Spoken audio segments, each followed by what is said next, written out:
सबसे पहले मैं वो स्टोरी सुनना चाहता हूँ, रियल लाइफ स्टोरीज जिन बच्चों की लाइफ चेंज हो। आपको बताऊँ, ऐसे स्टूडेंट हैं जो बीटेक कंप्लीट कर ली, कंप्यूटर साइंस से 8-10 लाख के पैकेज पे जॉब कर रहे हैं, मेरे से मिलते हैं। एआई, मशीन लर्निंग, ऐसे कोर्सेज हैं ऑलरेडी जो वो बच्चा 1 साल 2 साल में कंप्लीट करता है with world's top 50 universities. 100% loan guaranteed. वो बच्चे वो कोर्स करते हैं मास्टर्स के लिए और ऊबर के अंदर 2.5 से 3 करोड़ के पैकेज पे। क्या अगर उसी बच्चे को ये मन हो कि भाई मैं बाहर जाके पढूं बट पैसे इतने हैं नहीं, क्या यहाँ पर कोई अपॉर्चुनिटी निकलती है? तो जब हम बात करते हैं स्टडी अब्रॉड की, आईआईटी का, जैसे तो अनएम्प्लॉयड हैं आईआईटी के बच्चे भी, और आईआईटी में जाना जो 2007-8 से पहले स्टेटस था वो नहीं रहा है। आईआईटी के भरोसे जॉब्स आपको नहीं मिली।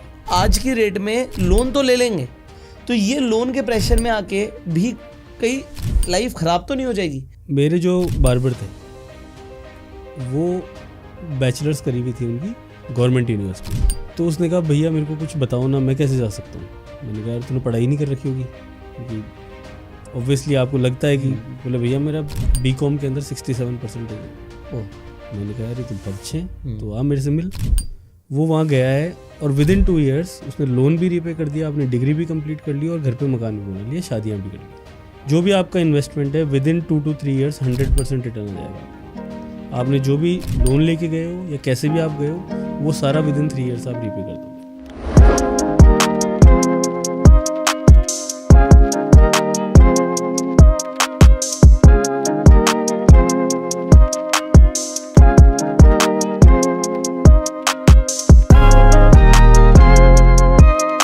दोस्तों, आप सब पैसा कमाना चाहते हो, बट ज़्यादातर लोग इंडिया के अंदर इस वक्त पढ़ाई कर रहे हैं। बट पढ़ाई करके पैसे कैसे आएंगे, उसकी गाइडेंस कौन देगा? जो ये करियर काउंसलिंग जो शब्द है ना, ये इंडियन एजुकेशन सिस्टम में तो है नहीं, क्योंकि बच्चों को बताया नहीं जाता कि आपको क्या करना चाहिए जिससे आप अपना पैशन भी फॉलो कर पाओ और आप पैसे भी कमा पाओ। आज के इस पॉडकास्ट से आपको इसका सोल्यूशन मिलने वाला है। अब जैसे ही मैंने बोला पॉडकास्ट, तो मेरे पास एक ऐसे गेस्ट हैं जिनको एक्सपीरियंस है 1 लाख बच्चों के साथ, क्योंकि उन्होंने 1 लाख बच्चों को out of India study abroad के लिए भेजा, और आज उन बच्चों की जो ज़िंदगी है, जो लाइफस्टाइल आप इमेजिन करते हो, वो बच्चे वो लाइफस्टाइल जी रहे हैं। सो आज मैं आपको मिलवाने वाला हूँ with one and only mister Amar Bahada. So Amar ji, आपका स्वागत है हमारे गो सेल्फ-मेड शो पर। Thank you so much. So Amar ji, आपके पास बहुत सारे ऐसे बच्चे हैं जो आउट ऑफ इंडिया गए हैं, और सबसे पहले तो ना लोगों को ना वो स्टोरीज सुन के बड़ा मोटिवेटिंग लगता है, मोटिवेशनल लगता है कि जिन बच्चों की ज़िंदगी बदली है। सो ऐसी ज़रूर कुछ ना कुछ स्टोरीज़ नहीं होंगी जो बच्चे आपके थ्रू आउट ऑफ इंडिया गए एंड वो अपनी फैमिली के लिए भी कंट्रीब्यूट कर पाए। तो अभी सबसे पहले मैं वो स्टोरी सुनना चाहता हूँ, रियल लाइफ स्टोरीज जिन बच्चों की लाइफ चेंज हुई है। इसके अंदर देखो, आपकी ऊबर, जब हम इमेजिन करते हैं कि ऊबर में बहुत टॉप नॉच पोजीशन पे कोई होगा, तो आप क्या एजुकेशन बैकग्राउंड उसका एक्सपेक्ट करते हो? मे बी कहाँ पोस्ट से पढ़ा ग्रेजुएट, होगा, क्या होगा? ज़्यादातर लोग सोचेंगे टॉप यूनिवर्सिटी से पोस्ट ग्रेजुएशन करी बहुत होगी। इंटेलिजेंट होगा, शुरू से ही बहुत आउटस्टैंडिंग परफॉर्मेंस रही होगी। आपको बताऊँ, ऐसे स्टूडेंट हैं जो बीटेक कंप्लीट कर ली, कंप्यूटर साइंस से 8-10 लाख के पैकेज पे जॉब कर रहे हैं, मेरे से मिलते हैं। एआई, मशीन लर्निंग, ऐसे कोर्सेज हैं ऑलरेडी जो वो बच्चा 1 साल 2 साल में कंप्लीट करता है with world's top 50 universities. 100% loan guaranteed. वो बच्चे वो कोर्स करते हैं मास्टर्स के लिए और ऊबर के अंदर 2.5 से 3 करोड़ के पैकेज पे बैठे हैं। क्या बात है। जयपुर से सेम कैंडिडेट है हमारे, गूगल के अंदर 3.5 करोड़ पे है। ये पूरे मेरे आपको एग्जांपल सारी वेबसाइट पे हर जगह मिल जाएंगे। तो मैं ये कहना चाह रहा हूँ कि जो एक्स्ट्रा ऑर्डिनरी पैकेजेस दिख रहे हैं, जो एक्स्ट्रा ऑर्डिनरी बच्चे दिख रहे हैं, वो एक्स्ट्रा ऑर्डिनरी टैलेंट तो है ही ऑब्वियसली, लेकिन जो उनके लिए गाइडेंस है, उनके लिए जो रास्ता बनाने का तरीका है, वो सबसे इम्पॉर्टेंट चीज़ है, और वो रास्ता हम प्रोवाइड करने की कोशिश कर रहे हैं। और वो हम आज से नहीं 10 साल से कर रहे हैं। 1 लाख से ऊपर बच्चे जा चुके हैं।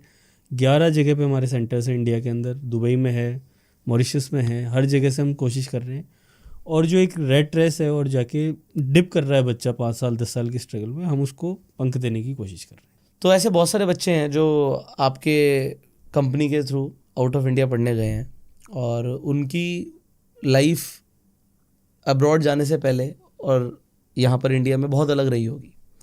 तो जो सबसे मोटिवेटिंग स्टोरी है आपके पास किसी ऐसे स्टूडेंट की जिसे सुन के पूरी जनता इंस्पायर हो सकती है, तो उसके बारे में आप बताइए आज। सबसे जो एक स्टूडेंट है जिसको मैंने पूरा चेंज होते हुए देखा, एक नहीं इनफैक्ट काफ़ी सारे हैं, लेकिन ये 2-3 स्टूडेंट्स ऐसे हैं जो मैं आपको बताऊं। एक स्टूडेंट था, उसके फादर की गवर्नमेंट जॉब थी, ओके। फादर नहीं रहे और बच्चे ने किसी भी हालत में अपनी बैचलर्स और बीकॉम कंप्लीट करी। उसके बाद में यहाँ पे इंडिया में जॉब लगा टेली परफॉर्मेंस पे, ओके। जो आपका कॉलिंग का काम रहता है। 15,000 रुपये उसकी सैलरी थी। ओके। करीबन 4 साल उसने जॉब करी, 15 से वो पहुंच गया 24,000 रुपये पे। अब उसके साथ प्रॉब्लम ये थी कि वो जॉब छोड़ नहीं सकता, क्योंकि खर्चा घर पे कैसे चलेंगे। और ये 90% इंडिया की यही हालत है। मतलब आप देखोगे तो इसी ब्रैकेट में काफ़ी लोग जी रहे हैं। सिस्टर भी है, उसकी शादी करनी है, मदर है, उनका ध्यान रखना है, ब्रदर है, उसका ध्यान रखना है। तो मेरे को कोई प्रोडक्ट सेल करने वो आए थे, तो ऐसी बातों बातों में मेरे को बताने लगे। फिर हमारे कोई रिलेशन निकला, तो मैंने कहा यार आप बाहर ट्राई करो ना। बोले सर पैसे। अब आप समझो कि 24,000 रुपये बच्चे की सैलरी है, उसमें उसको घर खर्चा भी चलाना है और सारी चीज़ें हैं। घर उनका खुद का था। तो मैंने कहा आप एक काम करो, या तो PL अप्लाई करो या होम लोन अप्लाई करो, और आप 5-7 लाख रुपए का जुगाड़ कर लो। उसने बच्चे ने वो लोन, अपना एजुकेशन लोन के बजाय PL पे गया, 4-5 लाख रुपए लिए, 4-5 लाख रुपए रिलेटिव्स से लिए। वो इटली पहुंच गया। इटली के अंदर उसने अपना MBA कंप्लीट किया। पार्ट टाइम जॉब से वो 50,000 रुपये के आसपास महीने के कमा रहा था। तो घर पे भी भेज पा रहा था, अपनी किस्त भी चुका पा रहा था, तो वो बैलेंस सा चल रहा था। ओके। बट ये होता है कि वो अगर उसी लेवल पे रहता तो वो स्विच नहीं मार पाता। उसमें वो करेज था कि जो हमने बताया, या जो भी उसकी एक हिम्मत थी कि उसने सोचा कि चलो करके तो देखते हैं भाई, इससे बुरा तो कुछ होने से रहा। अगर इससे बेटर की अपॉर्चुनिटी तो हम करके तो देखें। आज उस बच्चे की पैकेज है करीबन 55 लाख रुपए। ओके। और ये पूरी स्टोरी जो है 4.5 साल 5 साल पुरानी है। मतलब 4.5 साल पहले वो मेरे पास आया था और आज वो 55 लाख के पैकेज पे बैठा है। ब्रिलियंट बच्चा था, इंग्लिश भी अच्छी आती थी। लेकिन उसका रीज़न क्या है? इंडिया के अंदर एक तो जॉब्स नहीं है, जॉब्स है तो ग्रोथ नहीं है, और ग्रोथ भी किसी तरीके से मिल जाती है तो सर्टेनिटी नहीं है, और एक वैल्यू ऑफ लाइफ जो इंसान की है वो यहाँ पे नहीं है। तो उस बच्चे ने जो करेज करके वो वहाँ तक पहुँचा, आज वो जब भी मेरे से मिलता है तो एक अलग अंदाज़ है। अभी उसने नया घर खरीदा है, शादी करी है सिस्टर की बहुत अच्छे से। मतलब now he is in a different league. तो जब ऐसे लीग चेंज होती है ना किसी बच्चे की, तो दैट गिव्स अस स्ट्रेंथ कि यार हम सही कर रहे हैं। ऐसे ही सिमिलर टाइप की स्टोरी है। बच्चे ने SSC की तैयारी कर रहा था। आपको पता है गवर्नमेंट जॉब्स की क्या हालत है, हम सबको पता है कितना सक्सेस रेट है। बच्चे के 78% थे बीटेक कंप्यूटर साइंस में। ओके। अब 78% गवर्नमेंट यूनिवर्सिटी से बहुत अच्छे नंबर है, बहुत अच्छे हैं। बट वो SSC की तैयारी कर रहा है, जिसमें पुलिस और ये जो इनकम टैक्स ऑफिसर और ये सारे बनते हैं, उसकी तैयारी कर रहा। 5 साल बीत गए उसको। मतलब बीटेक कंप्लीट हो गई होगी उसकी 22 की एज में, वो 27-28 साल का हो गया और गवर्नमेंट जॉब की तैयारी करे जा रहा है। मतलब 5 years of his premium youth age, जिसको हम कहते हैं, जिसमें एनर्जी होती है सब, वो आपने आपके 5-6 साल एक सरकारी नौकरी के पीछे गवा दी, और आप 78% वाले बच्चे हो। सेम यूनिवर्सिटी ऑफ पीसा है, उसके अंदर हमने एरोनॉटिकल इंजीनियरिंग में उस बच्चे को डाला। Okay. Aerospace and aeronautical engineering masters course के अंदर। कुछ 1 लाख रुपए उसकी फ़ीस थी साल की। सिर्फ 1 लाख रुपए इंडिया के हिसाब से? हाँ, इंडिया के हिसाब से 1 लाख रुपए फीस थी। तो 2-2.5 लाख रुपए की उसकी फ़ीस लगी, 2-2.5 लाख रुपए उसका खर्चा है, तो 5-1 लाख रुपए में उसका हो गया। अभी मेरे को कंपनी तो उसका याद नहीं है, but he is I think on 42 lakh rupees के पैकेज पे। आप 6 साल बाद इमेजिन करो कि उसकी अगर मान लो गवर्नमेंट जॉब लग भी जाती, तो वो आज 50-60 हज़ार रुपये, 1 लाख रुपए से ऊपर तो उसकी सैलरी नहीं होने वाली थी। ठीक है, बिल्कुल ठीक है। और पूरा उसने अपनी यूथ एज ख़त्म कर दी। तो ये जो प्रॉब्लम्स जो बिल्कुल सामने दिखती है और जिसके सॉल्यूशंस हैं, वो सॉल्यूशंस हम प्रोवाइड करने की कोशिश कर रहे हैं। बट कंडीशनिंग ऑफ माइंड ऐसी है कि हम गवर्नमेंट जॉब को आज भी उतनी रेस्पेक्ट मिलती है। आप गांव में जाओगे, कस्बों में जाओगे, आप तो खैर दिल्ली जैसी जगह पे रहते हो, तो यहाँ पे हो सकता है थोड़ा सा चेंज हो, बट मुझे यहाँ पे भी कोई खास दिखता नहीं है। Respect for government employee is different always, चाहे वो फिर फैमिली में हो, सोसाइटी में हो। बट आप ये चीज़ देखो कि ये सब जो मेथोडोलॉजी हम करते आ रहे हैं पिछले 50 साल से, 60 साल से, आज़ादी के बाद से, जब से, क्या ये सब करके कोई अच्छी लाइफ लीड कर पाया या सक्सेसफुल लाइफ लीड कर पाया। कुछ प्रोफेशंस ऐसे हैं भाई जिसके अंदर आपको you don't go there for money, you go there for your passion. Doctor है, इट्स अ नोबल प्रोफेशन, पर आज डॉक्टर बनना बच्चों के लिए फैमिली प्रेशर हो गया। It is not about the passion. Right. आज इंजीनियर बनना, आईआईटी बनना, it is society pressure rather than me trying to explore. अभी कुछ मैं तर्क देख रहा था, कुछ लोग बता रहे थे सोशल मीडिया पे, हम भी देखते रहते, तो कि आईआईटी अगर तुम 10 की जगह 1000 कर दोगे तो फिर तो कंपटीशन ही नहीं बचेगा और आईआईटी की वैल्यू भी खत्म हो जाएगी। आईआईटी की वैल्यू भी खत्म हो जाएगी। लेकिन बात यह है कि आईआईटी आप 10 की जगह 1000 मत करो, बट आपके जो 1000 इंस्टीट्यूशंस हैं उनको तो आप आईआईटी के लेवल पे लेके आओ। इक्वल अपॉर्चुनिटी देना जरूरी है without creating the competition at initial level. आप अपॉर्चुनिटी ही नहीं दोगे और उसके बाद में आप कहोगे कि कंपटीशन इतना है। अब आज आप बात करोगे मेडिकल की, करीबन 24 लाख स्टूडेंट्स हर साल अपीयर होते हैं, 24 लाख बच्चे नीट का एग्ज़ाम देते हैं। सीट कितनी है आपके पास? 20,000। 1,10,000 सीट है, जिसमें से 90,000 सीट्स जो हैं वो प्राइवेट की हैं, 20,000 गवर्नमेंट की है। 20,000 में जो फिल हो गया ठीक है, बाकी 90,000 जो सीटें हैं उसका 1.5 करोड़ रुपए MBBS चार्जेस हैं।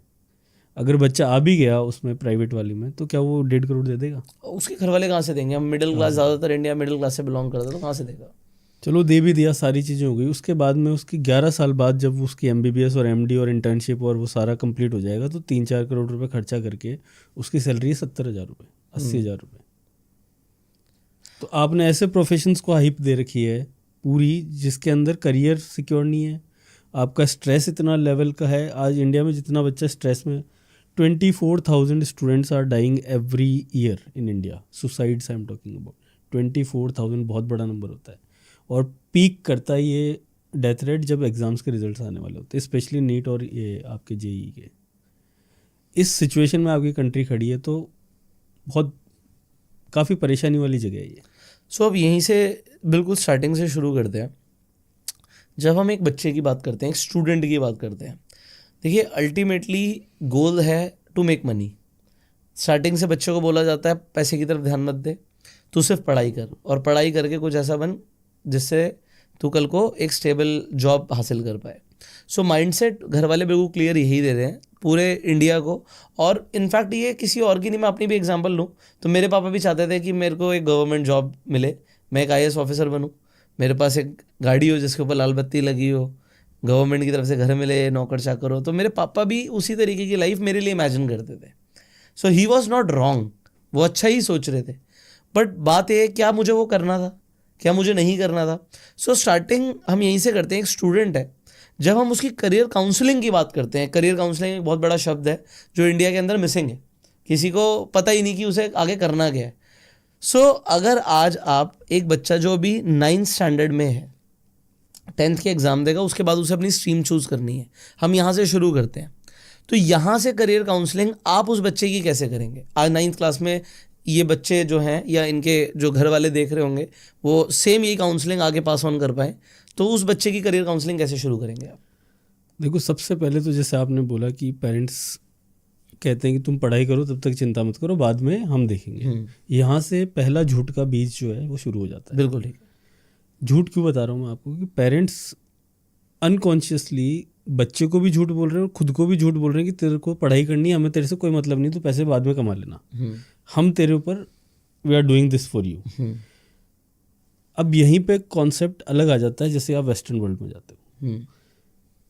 9th 10th में आते ही बच्चा, पेरेंट्स कहते हैं कि now we need to make sure कि you also learning independence which is financial, और आप अपने डे टू डे टास्क खुद कर रहे हो। राइट।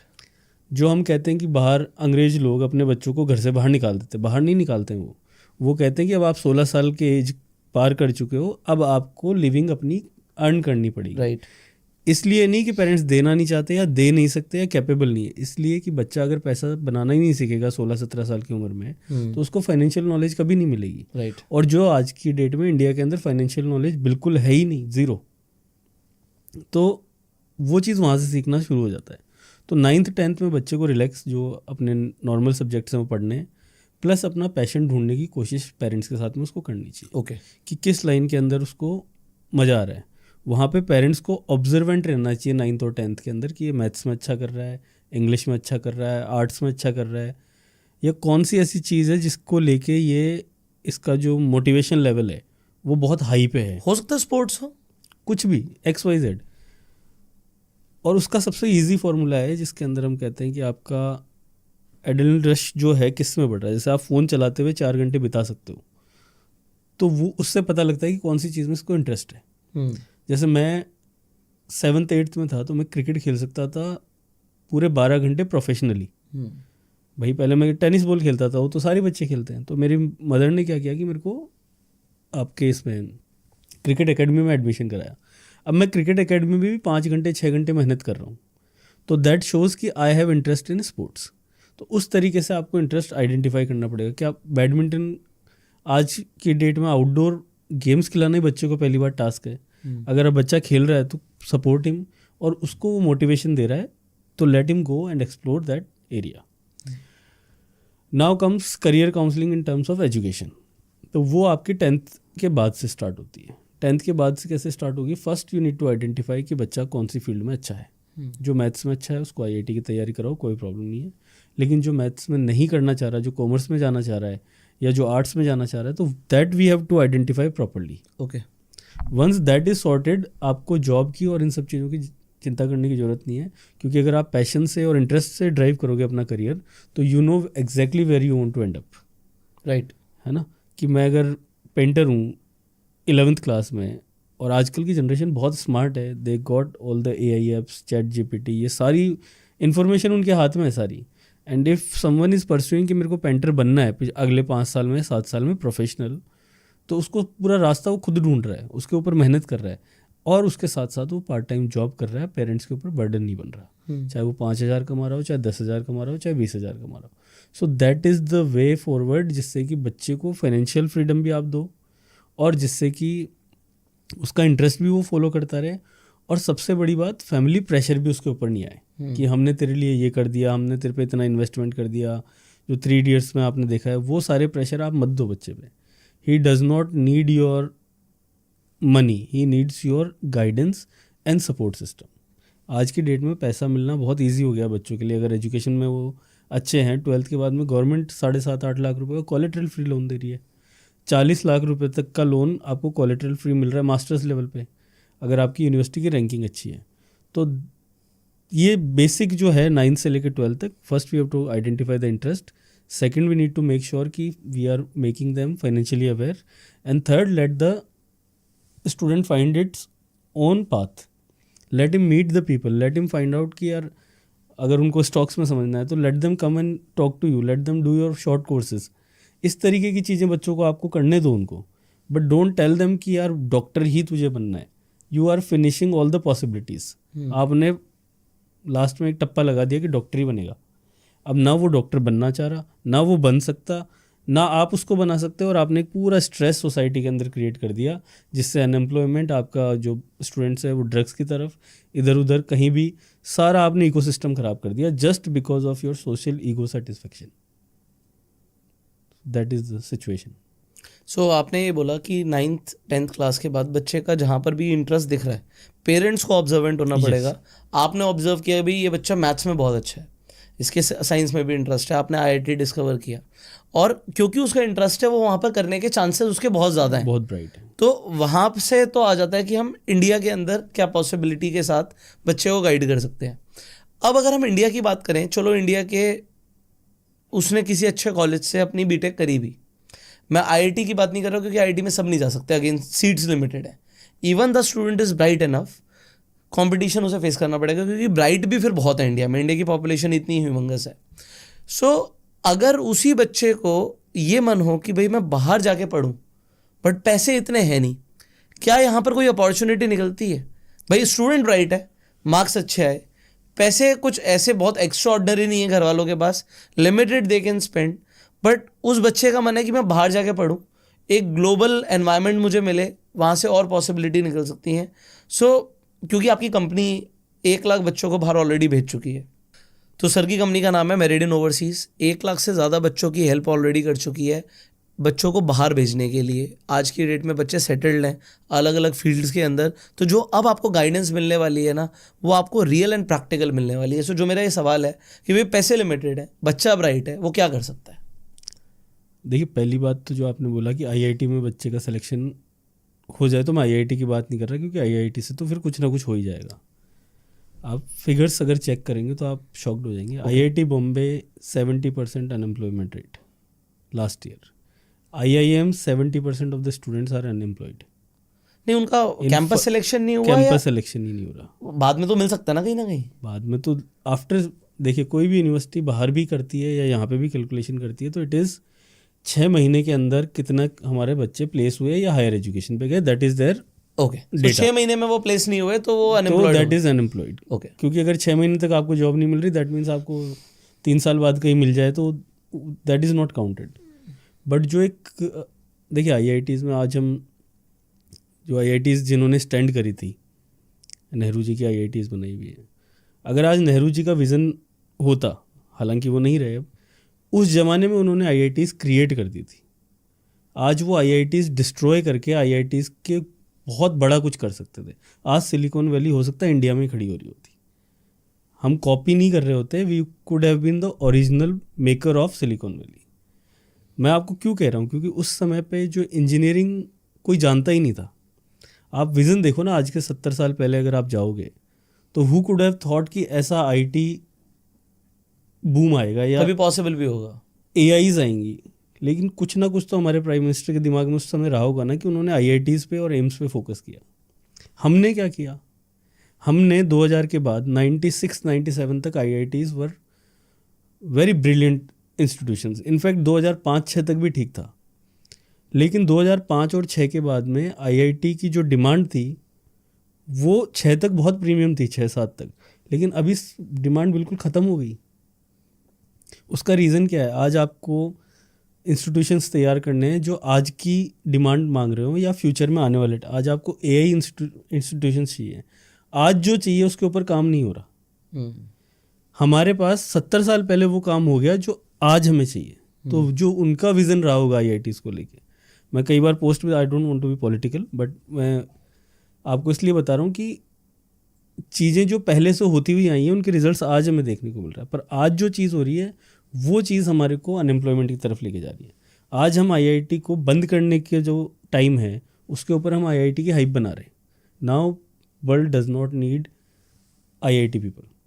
आज AI आ गया है, सफिशिएंट हो गए हैं। US को अब इंडियन लोगों की नौकरी की ज़रूरत नहीं है। तो we are at that stage जहाँ पे हमें हमारी इकोनॉमी का ध्यान रखना है। तो जब हम बात करते हैं स्टडी अब्रॉड की या IIT का, जैसे तो अनएम्प्लॉयड हैं IIT के बच्चे भी, और IIT में जाना जो 2007-8 से पहले स्टेटस था वो नहीं रहा है। अब IIT के भरोसे जॉब्स आपको नहीं मिलेगी। तो first get out of that mindset कि IIT में हो गया तो मेरी कंपनी में 7 से 8 IITian मद्रास और यहाँ के बच्चे 30 से 35 हज़ार रुपये में जॉब करने को मजबूर हैं। ये मेरी खुद की कंपनी में मैं आपको बता रहा हूँ।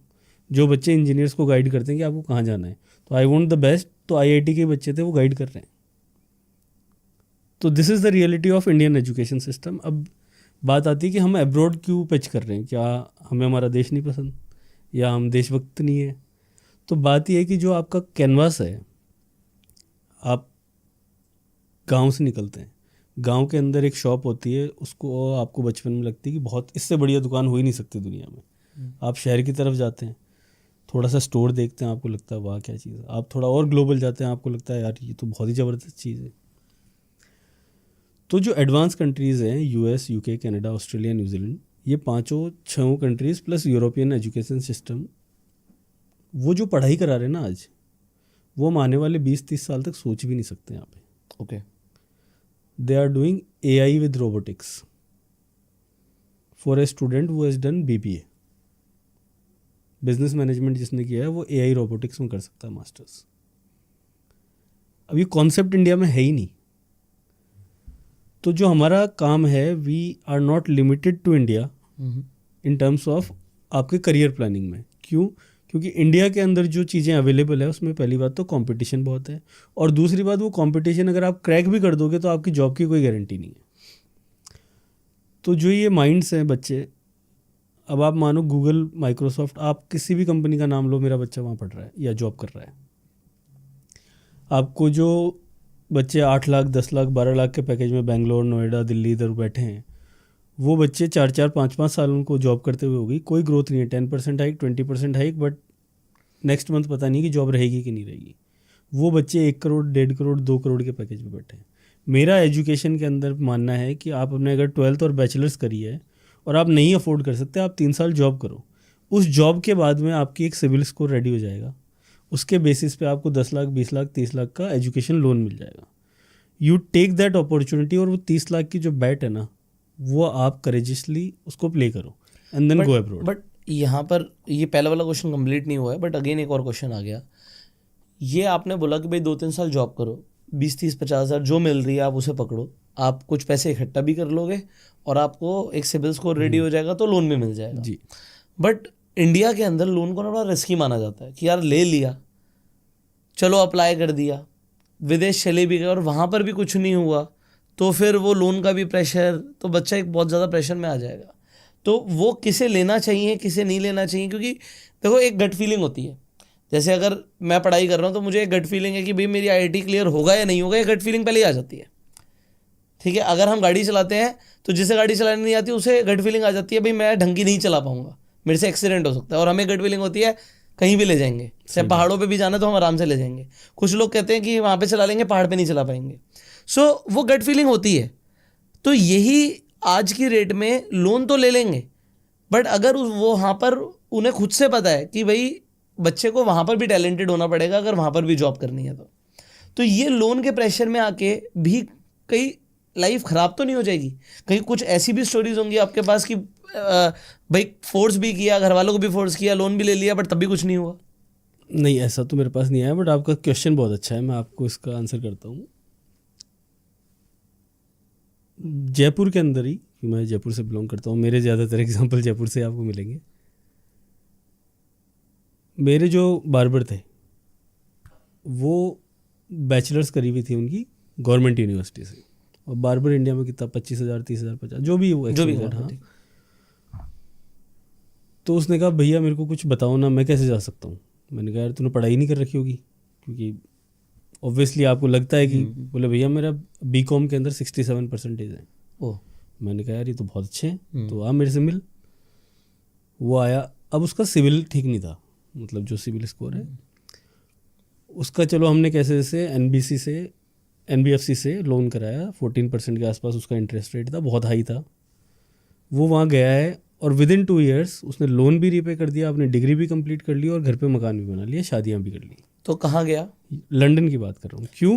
क्योंकि since he is a barber, और वो वहाँ पे बहुत हाई पेइंग जॉब है बार्बर। हाँ, बहुत महंगा हेयर कट होता है, महंगा भी होता है और फास्ट होता है, विद इन 3 मिनट्स तो आपको फ्री कर देंगे। हाँ। तो लोगों को पर्सनली बात करनी पड़ेगी, उनकी प्रोफाइल बैठ के हमें समझनी पड़ेगी, देन वी कैन अश्योर कि आपके लिए लोन है कि नहीं है। अब जैसे मैं यहाँ से बात कर रहा हूँ तो इट इज़ फॉर एवरीवन, लेकिन सबके लिए तो नहीं हो सकता। तो उसने वहाँ पे कोर्स कौन सा किया? MBA करके अगेन बार्बर ही बना वो? MBA करते करते बार्बर करते हुए अपना लोन रीपे कर दिया उसने, और फिर MBA करके अब क्या कर रहा है? अभी वो कहीं जॉब ढूंढ रहा है, या मेरे ख्याल में उसने खुद के सैलून कर लिए हैं 2-3। अच्छा, तो उसने MBA कर लिया बट उससे बिजनेस कर लिया।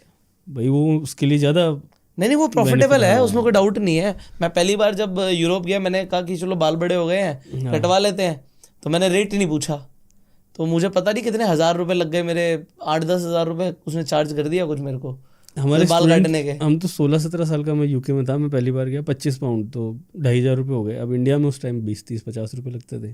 तो एक बार सोच के उसके बाद मैं सोच रहा था बीएड भी करवाऊँ ना करवाऊँ, भाई कुछ नहीं चाहिए तो बाल ही बहुत काट दिए, अच्छे कट गया मेरा।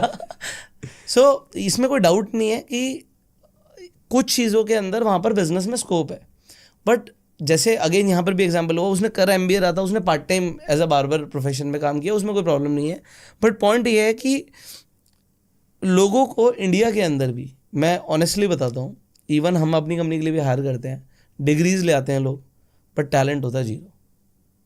डिग्री आप IIT की ले आओ, बट आपसे बात करके मुझे पता लग जाएगा कि भैया आप हमारे काम आओगे या नहीं आओगे। सही बात। तो even if you have a degree from a prestigious college, companies can not offer you a job. Because you are not talented, आप में स्किल्स नहीं है. So coming back to the question, क्योंकि उससे पहले वाला रह गया था, वो ज़्यादा इंपॉर्टेंट था, कि पैसे कम है तो स्कोप क्या क्या है, क्या कर सकते हैं. देखो अभी आउट ऑफ इंडिया स्कोप क्या है? आउट ऑफ इंडिया का ही सबसे पहली बात तो कि जो मैंने आपको बताई दिया, लोन लेके आप जा सकते हो. और अगर आपके पास लिमिटेड पैसा है, लोन अगर आपको नहीं मिल, मेरा बेसिकली फाइनेंशियल प्लान ये है कि आपके पास अगर 2-3 लाख रुपए भी हैं तो भी आप बाहर जा सकते हो, आपके पास 2 करोड़ है तो भी आप जा सकते आप 2-3 लाख से शुरू करो. हो. तो 2-3 लाख में मैं आपको बता दूँ, पूरा यूरोप खाली पड़ा है. ओह, पूरा यूरोप बुढ़ा हो रहा है, नौकरी करने वाले लोग नहीं हैं, नौकरी करने वाले लोग चाहिए. ठीक है. अब आप पिज़्ज़ा की डिलीवरी करो चाहे पिज़्ज़ा की कंपनी ओपन करो, वो आपके टैलेंट के ऊपर है. ठीक है. लेकिन आपके जो 2-4 लाख रुपए हैं, मैं आपको गारंटी दे रहा हूँ यहाँ से आपके पॉडकास्ट के थ्रू, जो भी आपका इन्वेस्टमेंट है एजुकेशन के लिए, बाहर जाके पढ़ाई आपको करनी पड़ेगी, दैट इज़ मैंडेटरी, पास तो करना ही पड़ेगा. जो भी आपका इन्वेस्टमेंट है within 2 to 3 years 100% return आ जाएगा आपको. आपने जो भी लोन लेके गए हो या कैसे भी आप गए हो, वो सारा विद इन 3 ईयर्स आप रीपे कर दोगे. कंडीशन एक ही है कि आपको पढ़ाई करनी पड़ेगी. तो 2 लाख रुपए कैसे है इटली के अंदर और बाकी यूरोपियन कंट्रीज़ के अंदर. इंडिया में जैसे NRI कोटे के अंदर सीट्स की प्राइस बढ़ी रहती है, वैसे ही UK, ऑस्ट्रेलिया, कनाडा, इन कंट्रीज़ में भी बढ़ा के वो इंटरनेशनल फीस लेते हैं. लेकिन यूरोप एकमात्र ऐसी कंट्री है क्योंकि पॉपुलेशन नहीं है. आपने कई बार देखा भी होगा इटली के अंदर 1 रुपये में घर मिल रहा है या इस तरह ऐसे की आर्टिकल्स चीज़ें. आते हैं. तो वो उसका रीज़न ये है कि पॉपुलेशन बहुत ओल्ड हो रही है और लोग कम है वहाँ पे. तो आपकी जो एजुकेशन है वो लोकल फीस ही आपको देनी है. तो 50,000 आप उनकी वेबसाइट पे देख सकते हो. गवर्नमेंट यूनिवर्सिटीज़ हैं and are ranked in top 300 worldwide. हमारी कोई IIT भी नहीं है उसके अंदर. उसके अंदर आपको इंग्लिश में पढ़ाई होगी आपकी, BTech, MTech, जो भी आप कोर्स लेना चाहते हो, और साथ में आपकी फ़ीस है 50,000 60,000 रुपये. पूरी प्रोसेस जो है वो हम आपको करके देते हैं. प्रोसेस इसका बहुत कॉम्प्लिकेटेड रहता है. जैसे आपका UK, USA है, उनके प्रोसेस स्मूथ है. आपने फाइल डाली, आपका वीज़ा आ गया या रिफ्यूज़ हो गया. यूरोप का प्रोसेसिंग बहुत लेंदी है, बहुत लेंदी एज इन कि आपको स्कूल से आपका वेरिफिकेशन स्टार्ट होता है, फिर आपका मिनिस्ट्री, HRD, आपका जिसने सर्टिफिकेट दिया है, तो सर्टिफिकेशन को वेरीफाई करना ही, क्योंकि डॉक्यूमेंट्स को लेके वो बहुत स्ट्रिक्ट है, तो वो सारा वेरिफिकेशन प्रोसेस है. फिर आपका HRD, अपोस्टाइल, और ऐसे करके करीबन 8 से 10 चेक पॉइंट्स हैं जो आपको क्लियर करने होते हैं. तो इसलिए हमारा रोल आ जाता है कि हम उस प्रोसेस को आपके लिए और स्मूथ बना दें. आपके लिए एडमिशन जो फाइल्स हैं उनको हम स्मूथली प्रोसेस करा दें. तो इस तरीके से करके 2-3 लाख रुपए का ये सेटअप है. और सब जगह पे आपको, जैसे ही आपकी डिग्री खत्म होती है उसके बाद 2 से 3 साल का PSW है, यानी पोस्ट स्टडी वर्क परमिट. तो वो जो टाइम है पोस्ट स्टडी वर्क परमिट का, वो आपको इतना पे आउट कर देगा कि जितना आपका लगा उससे 2-3 टाइम्स आप घर वापस भेज दोगे. राइट. तो आप ये देखो कि अगर आप मास्टर्स इंडिया में कर रहे हो, MBA, तो ढंकी कॉलेज में आप जाओगे तो 5-10 लाख रुपए तो यहाँ भी लगनी है. बिल्कुल लगना है. मैं आपको टॉप 100, टॉप 200 वर्ल्ड की यूनिवर्सिटीज़ दे रहा हूँ, जो IIMs और कोई भी अपने इंडिया का इंस्टीट्यूशन टॉप 100 में है ही नहीं. मैं आपको वो यूनिवर्सिटी दे रहा हूँ, 1000 साल पुरानी यूनिवर्सिटी है, 1200 साल पुरानी यूनिवर्सिटी है, 1-1 लाख बच्चे पढ़ रहे हैं. वर्ल्ड की मोस्ट ब्यूटीफुल हेरिटेज साइट्स में है, 5-5, 7-7 लाइब्रेरीज है एक कैंपस में. उन यूनिवर्सिटीज़ में मैं आपको MBA करा के दे रहा हूँ and the cost is around 60,000-70,000 rupees per year. और एक तरीके से इंडिया की गवर्नमेंट फीस जैसे ही हो गया. मेरे गवर्नमेंट का जैसे आप कह रहे हो ना, मेरी कॉलेज की फीस थी 5-6 हज़ार रुपये. हाँ, तो गवर्नमेंट सेम, वो गवर्नमेंट यूनिवर्सिटी होगी. हाँ. अब इसमें मैंने गवर्नमेंट ऑफिशियल से भी काफ़ी बात करी आपको, मैं क्योंकि मैं काफ़ी इन चीज़ों में भी रहता हूँ. हमने गवर्नमेंट के साथ बैठ के बहुत सारी नेगोशिएशंस इसके ऊपर करी. आप मानोगे नहीं भाई, government is against anyone living India. Anyone living India? हाँ, चाहती ही नहीं गवर्नमेंट की बाहर जाए. जैसे हमें कहते हैं ना कि हम बाहर नर्सेज एक्सपोर्ट करेंगे, हम टीचर्स एक्सपोर्ट करेंगे, गवर्नमेंट चाहती ही नहीं कि बाहर आदमी भी जाए इंडिया से. क्यों? क्योंकि जैसे ही इंडिया से बाहर कोई व्यक्ति जाता है, इंडियन गवर्नमेंट की लाइबिलिटी उस पर 10 टाइम्स बढ़ जाती है. अगर उसको कुछ भी हो गया तो गवर्नमेंट को जिम्मेदारी, उसको लाने की जिम्मेदारी. आपने यूक्रेन में भी वॉर के टाइम देखा, आपने बांग्लादेश में देखा, अभी कहीं भी कुछ भी हो जाता है तो गवर्नमेंट के लिए वो सबसे बड़ी समस्या हो जाती है. तो गवर्नमेंट इस समस्या में जाना ही नहीं चाहती. और स्पेशली उन लोगों के लिए तो बिल्कुल नहीं जाना चाहती जो स्टूडेंट वीज़ा पे और इस पे जा रहे हैं, क्योंकि दे नो कि इनको वापस लेके आना बड़ा टास्क हो जाएगा. वो आएंगे भी नहीं, उन्हें वहाँ पे जाके बेसिकली PR ही अप्लाई करना है. जो पढ़ाई करने जा रहा है वो चाहता है मैं रहूँ भी वहीं पे. गवर्नमेंट आपके खिलाफ है, लेकिन government wants to enjoy the remittance. India is number 1 in receiving remittance, receiving remittance, जो बाहर से पैसे जो भेजते हैं बाहर लोग से इंडिया। पैसा आ रहा है। तो जो भी बच्चा बाहर जा रहा है और इंडिया पैसा भेज रहा है, उससे बड़ा देशभक्ति का उदाहरण कोई हो नहीं सकता। नहीं, उसकी फैमिली है ना यहाँ पे। फैमिली भी है और इकोसिस्टम में तो इकोनॉमी में तो हाँ, पैसा डाल ही रहा है डॉलर्स ना तो वो। आ रहे हैं, यूरोस तो आ रहे हैं। ना, आपके पास इतनी रोबस्ट इकोनॉमी कैसे हो गई आपके, कैसा आपका रिजर्व इतना बढ़ गया? उसका रीज़न ये रेमिटेंस इज प्राइमरी रीज़न। हाँ, remittance from people living abroad एक है, और जो इंडिया एक्सपोर्ट भी करता है सर्विसेज को, वो भी एक रीज़न है। Service, but I am talking about the highest remittance in any country world wide. Indians जितना पैसा इंडिया भेज रहे हैं, दुनिया में कोई और कंट्री के लोग प्रोफेशनल्स या वहाँ पे सेटल्ड वापस अपनी कंट्री में नहीं भेज रहे। राइट। क्योंकि हमारे यहाँ पे जो इमोशनल स्ट्रक्चर है या सोसाइटल स्ट्रक्चर है, उसमें दादा दादी फूफा फूफी जो भी हैं, उन सब के लिए भी हम वापस पैसा भेजते हैं। वो बाकी कंट्रीज़ में क्या, एक बार चला गया बात ख़त्म। बट हमारे यहाँ पे रूट से कनेक्ट होने का कल्चर अभी भी है। राइट। दोस्तों देखो, यहाँ पर आपका हो सकता है इंटरेस्ट आ रहा हो कि मैं भी बाहर पढ़ने जा सकता हूँ, इसमें कोई डाउट नहीं है कि अपॉर्चुनिटीज़ बहुत सारी हैं। सो आप जो सर की कंपनी है मेरिडियन ओवरसीज़, उससे कनेक्ट कर सकते हैं। नीचे आपको लिंक भी मिल जाएगा और डिटेल्स भी मिल जाएंगी, आप डायरेक्टली कॉन्टैक्ट कर सकते हैं, डिस्क्रिप्शन में डिटेल्स हैं। And if you want to study abroad, तो आप पहले एक बार कंसल्टेंसी ले लीजिए, उसके बाद जैसे आपको ठीक लगे आप आगे बढ़ सकते हैं। सो यहाँ पर एक बहुत बड़ा सवाल आता है MBBS का। सो MBBS डॉक्टर्स की नीड पूरे दुनिया में बहुत ज़्यादा है। अब इंडिया में तो है ही, बट जैसे मैं देखता हूँ कि अगर मैं डेवलप्ड नेशंस की बात करता हूँ, यूरोप की बात करता हूँ, इनफैक्ट मैं कनाडा और US को भी ले लूँ, तो डॉक्टर्स की नीड बहुत ज़्यादा है। और इनफैक्ट US के अंदर इंडियन डॉक्टर्स, इंडियन ओरिजिन से जो डॉक्टर्स हैं, वो भी बहुत ज़्यादा हैं। सो MBBS कहाँ से ज़्यादा बेटर रहती है, इंडिया से या बाहर से, और क्या डिफरेंसेस हैं? वही इसके अंदर पहले MBBS का कॉन्सेप्ट हमें बहुत, स्पेशली जो बच्चे MBBS की तरफ जाते हैं, पेरेंट्स जाते हैं, अगर ये 5 मिनट आप ढंग से सुनोगे, आपको बहुत चीज़ें क्लियर हो जाएगी। इंडिया की पॉपुलेशन है 140 करोड़, तो इंडिया को उसके WHO के अकॉर्डिंग एक doctor is enough for 1000 people. तो उसके हिसाब से 14 लाख डॉक्टर इंडिया में चाहिए। इंडिया के आज की डेट के अंदर 14.5 लाख डॉक्टर ऑलरेडी प्रैक्टिस कर रहे हैं। ओके। ठीक है, तो डिमांड एंड सप्लाई तो यहाँ पे ख़त्म हो गया। ओके। अब बात आती है कि MBBS का जो एजुकेशन सिस्टम है वो क्या है। 24 लाख दे रहे हैं बच्चे, हर साल अपीयर हो रहे हैं नीट के एग्ज़ाम के लिए। मैंने बताया आपको 20,000 बच्चे गवर्नमेंट में जाएंगे, 90,000 प्राइवेट में जाएंगे। प्राइवेट में 1.5 करोड़ के आसपास फीस रहेगी। तो 4 साल 5 साल का आपका 4 साल का MBBS रहेगा, फिर आपकी इंटर्नशिप रहेगी, तो 1 साल आपको और लग जाएगा। तो मोटा मोटा 5-6 साल आपके इसमें खर्च हो जाएंगे। तो जो तो 20,000 में आ गए गवर्नमेंट यूनिवर्सिटी में, कॉन्ग्रेचुलेशंस, उससे अच्छा तो कुछ हो नहीं सकता। उनके लिए बढ़िया ऑलमोस्ट फ्री MBBS का डिग्री हो गई। लेकिन जो 1.5 करोड़ रुपए खर्च कर रहे हैं, आप फाइनेंस वाले आदमी हैं, मैं आपको बताता हूँ, जो 1.5 करोड़ रुपए खर्च करके MBBS इंडिया के अंदर प्राइवेट से कर रहा है, उसका कोई मतलब नहीं है। क्योंकि प्राइवेट इंस्टीट्यूशंस की क्वालिटी ऑफ एजुकेशन जो है दैट इज़ बिलो पार। जो स्टैंडर्ड्स हैं उसके हिसाब से वो एजुकेशन नहीं है। आप किसी भी डॉक्टर से बात करके देख लीजिए। मैं MBBS के लिए मैंने कम से कम 100 डॉक्टर से मीटिंग करी है कि आप बताओ मेरे को कि क्यों बच्चे इतने पागल हो रहे हैं, क्यों पीछे पड़ रहे हैं, क्यों पेरेंट्स इतना फोर्स कर रहे हैं। सबका यही कहना है कि कोई फ़ायदा नहीं है प्राइवेट में करवा के। अब प्राइवेट में नहीं करवाना, लेकिन बच्चों को डॉक्टर बनाना है, तो क्या ऑप्शन है हमारे पास? आपके पास 1.5 करोड़ का जो मोटा मोटा MBBS में आपने पैसा लगाया, मैं उसी 1.5 करोड़ को नीट की प्रिपरेशन में भाई कम से कम 2 से 3 साल लगते हैं। ठीक है, तो 3 साल आप पकड़ के चलो। और 6th क्लास से बच्चे को नीट करके उसका पूरा स्कूल का एक्सपीरियंस, आपने हमने स्कूल देखी है। हाँ बिल्कुल बिल्कुल। वो एक्सपीरियंस अगर हमारे से हटा दो तो हमारी लाइफ में कितना क्या बचता है। तो 12th तक, 6 से लेकर 12th तक उसको एक बहुत प्रेशर सिचुएशन में रखा जाता है और कुकर जैसी उसकी हालत हो जाती है बच्चे की। मेरे टाइम पे PMT होता था, तो मुझे आज भी याद है। हाँ, मतलब उस टाइम पे जो इंस्टीट्यूट्स होते थे जो PMT के लिए, मेरे पास एक्चुअली PCMB थी। हाँ, तो इंजीनियरिंग प्लस मेडिकल दोनों के लिए अपॉर्चुनिटी खुली हुई थी 12th में। सो मैंने दोनों के लिए प्रिपेयर किया, बट मैंने शुरू किया था आई थिंक 9th स्टैंडर्ड से। और बाकी जो बच्चे होते थे, मेरे को पता लगा वो 6th क्लास से पढ़ना शुरू कर देते थे। तो वो 6th क्लास से एंट्रेंस एग्ज़ाम के लिए प्रिपेयर करते थे। वो आपके टाइम पे और मेरे टाइम पे बहुत कम था जब PMT थी।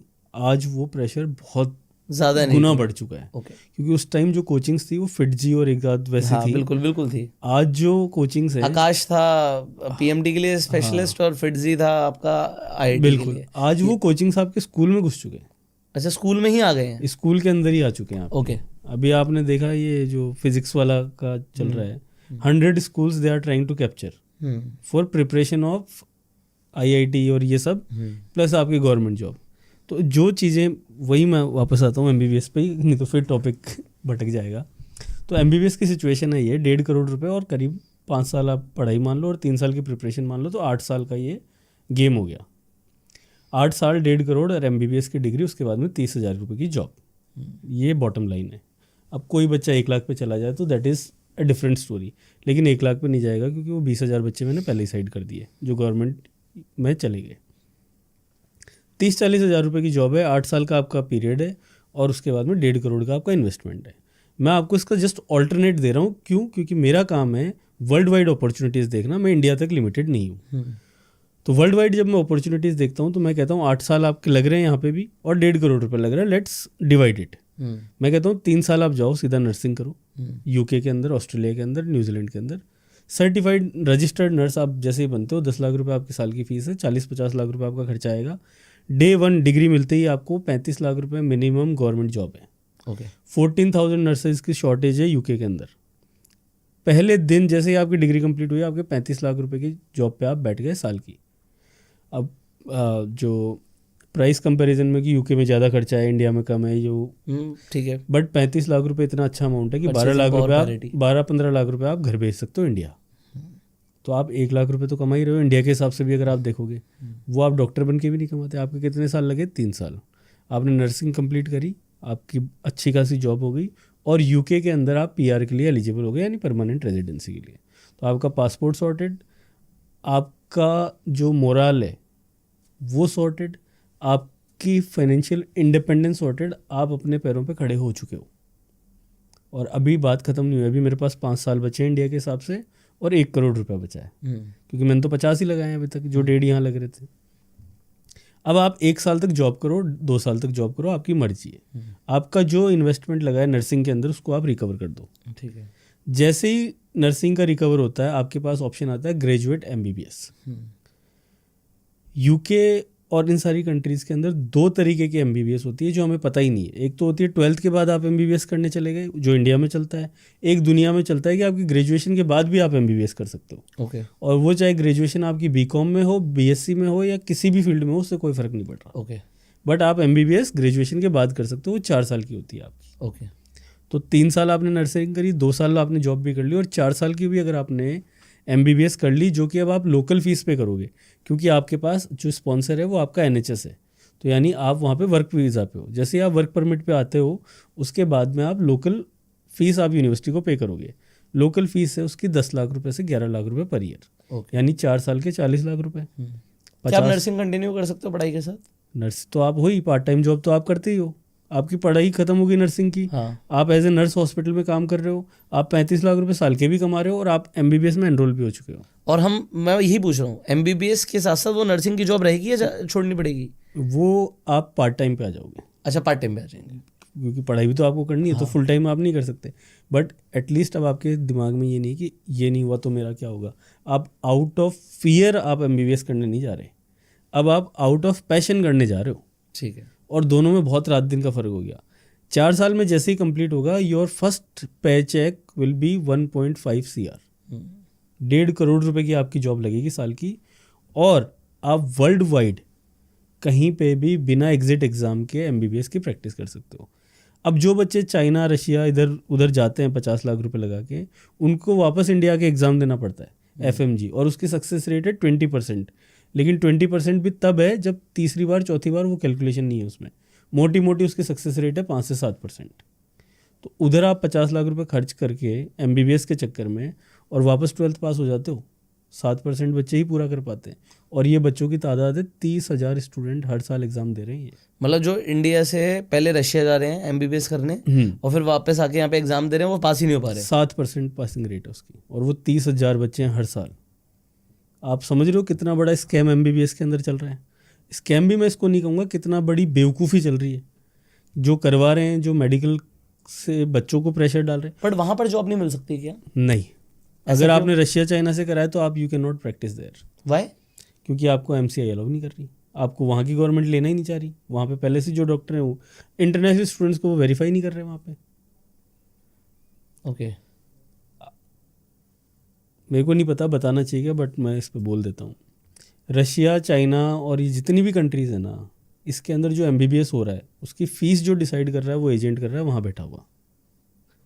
मतलब अगर यूनिवर्सिटी की फ़ीस लोकल बच्चे की अगर 20,000 रुपये साल की है तो आपसे 5 लाख रुपए लेंगे, और वो 5 लाख रुपए आपका एजेंट ही आपको नकली वेबसाइटें चल रही है यूनिवर्सिटी की, नकली फ़ीस सेटअप हो रही है, सब कुछ नकली हो रहा है। जैसे ही बच्चा वहाँ पहुँचता है उसको समझ में आ जाती है सारी चीज़। तो ये पूरा बहुत टाइम से, अब इसका मेरे को खुद को 10 साल अनुभव करते हुए हो गया इन चीज़ों का। हमने 2 बच्चे भेजे थे 2015 में, हमें सारी चीज़ समझ में आ गई कि ये गणित इनकी चल रही है। उसके बाद में तीसरा बच्चा आज तक नहीं भेजा हमने। और उन 2 बच्चों का क्या हुआ? उन 2 बच्चों का यूक्रेन गए थे वो, यूक्रेन के बाद में ये वॉर की सिचुएशन आ गई, तो उनको फिर हमने पेरिस के आसपास कहीं एडमिशन हुआ उनका, वो वापस आए हैं, अभी वो FMG की तैयारी कर रहे हैं। तो उन्हें आके उनकी MBBS कंप्लीट हो गई? MBBS हो गई लेकिन FMG क्लियर नहीं हुई ना अभी तक। वो क्लियर करनी ज़रूरी है। वो क्लियर करनी जरूरी, क्योंकि हमें भी लगा कि भाई हम भी तो ग्रेजुएशन करके ही तो आए थे यहाँ पे, तो हमें भी लगा कि हाँ ठीक होगी चीज़। लेकिन जितना मैं MBBS में जाता चला गया और ये स्पेशली JEE के अंदर, उतना मेरे को पता लगा कि तो एक ऐसी होप के पीछे लोग भाग रहे हैं जो कभी फुलफिल ही नहीं होगी। मतलब अगर इंडिया की आज की सिचुएशन देखें हम, तो सबसे बड़ा जो कुआं है जिसके अंदर भेड़ों की तरह लोग कूदे जा रहे हैं वो IIT और आपका MBBS है। इसमें ऐसे बच्चे गिर रहे हैं और मर रहे हैं, सुसाइड 24,000 बच्चे साल के सुसाइड कर रहे हैं। किसको कह रहे हो आप? कोई जोक थोड़ी है। और ये बच्चे वो हैं जो इतने ब्रिलियंट, कुछ भी दुनिया में जहाँ जाएंगे छा जाएंगे। तो ये सिचुएशन है MBBS की पूरी। I think that answers your question. यहाँ पर अब एग्जांपल मैं अपने भाई की बात करता हूँ। अभी वो ग्रेजुएशन कर रहा है, अभी वो BBA कर रहा है। अब BBA के बाद मान लीजिए मेरा और उसका खुद का भी मन है कि वो कहीं बाहर से मास्टर्स करे। सो अब उसके लिए क्या अपॉर्चुनिटी निकलती है? उसके लिए मैं बताता हूँ आपको। फर्स्ट तो वी हैव टू आइडेंटिफाई कि BBA के अंदर he is not a brilliant student. हाँ, he is a average student. 60%। हाँ मान लीजिए उतना, 55। हाँ इतना ही होगा, मैंने कभी उसके मार्क्स नहीं देखे, सॉरी। तो पहली बात ये है कि BBA के अंदर कौन से सब्जेक्ट में उसका इंटरेस्ट है। ओके मोटा मोटा 3-4 सब्जेक्ट होते हैं, तो मैं अलग अलग आपको बता देता हूँ। अकाउंट्स आ गया आपका? नहीं है, मैं उसका भी ऑप्शन दे देता हूँ। अकाउंट्स के अंदर आपका मास्टर्स इन प्रोफेशनल अकाउंटिंग है। ऑस्ट्रेलिया, UK, कनाडा सब जगह ऑप्शन है और बहुत अच्छी पैकेजेस हैं। दूसरा है कंप्यूटर साइंस। ओके है उसके पास? I have no idea. Computer science अगर उसके पास है तो masters in enterprise resource planning, okay 50 to 60 lakh rupees per year starting salary. 42,000 seats हैं इसके लिए ऑस्ट्रेलिया गवर्नमेंट के पास। ओके लास्ट ईयर जो फिल हुई है दैट इज़ 17,000, बाकी पूरी खाली पड़ी है। इसके अलावा आपके पास है मास्टर्स इन आपका ये AI, artificial intelligence and robotics. Okay UK के अंदर है, 12 से 15 लाख रुपए का कोर्स है, सेम सैलरी सेम चीज़ें। उसके बाद में आपका बिजनेस मैनेजमेंट आ जाता है, तो बिजनेस विद AI।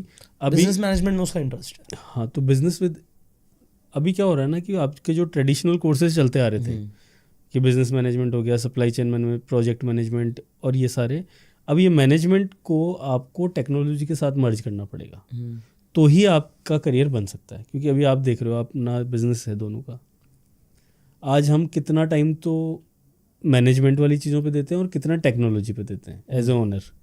हमारा 70 to 80% हम टेक्नोलॉजी पे फोकस करते हैं कि हमारा CRM ठीक हो जाए, हमारा वेबसाइट्स अच्छे से चले, हमारा सब ऑटोमेशन की तरफ जा रहा है। सब ऑटोमेशन।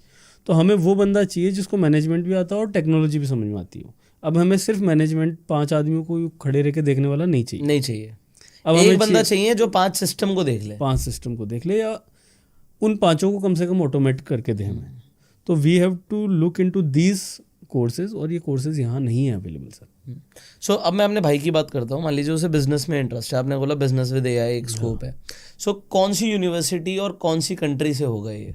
अब वो डिपेंड करता है। उसका मान लीजिए उसका US में इंटरेस्ट है, US में पढ़ना चाहता है वो। नहीं, US में इंटरेस्ट नहीं बनाना, उसको 2 चीज़ों पे ध्यान देना है। First is what is budget, ठीक है। Second is what is his interest.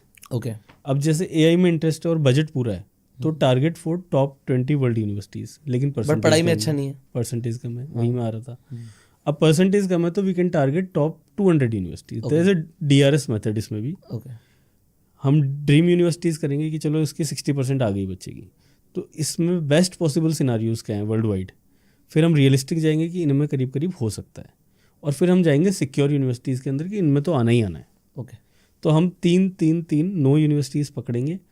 हमारी कोशिश रहेगी कि आपको ड्रीम यूनिवर्सिटी में एडमिशन कराएं, लेकिन हम बाकी 6 ऑप्शन भी लेके चलेंगे क्योंकि इनटेक एक ही है।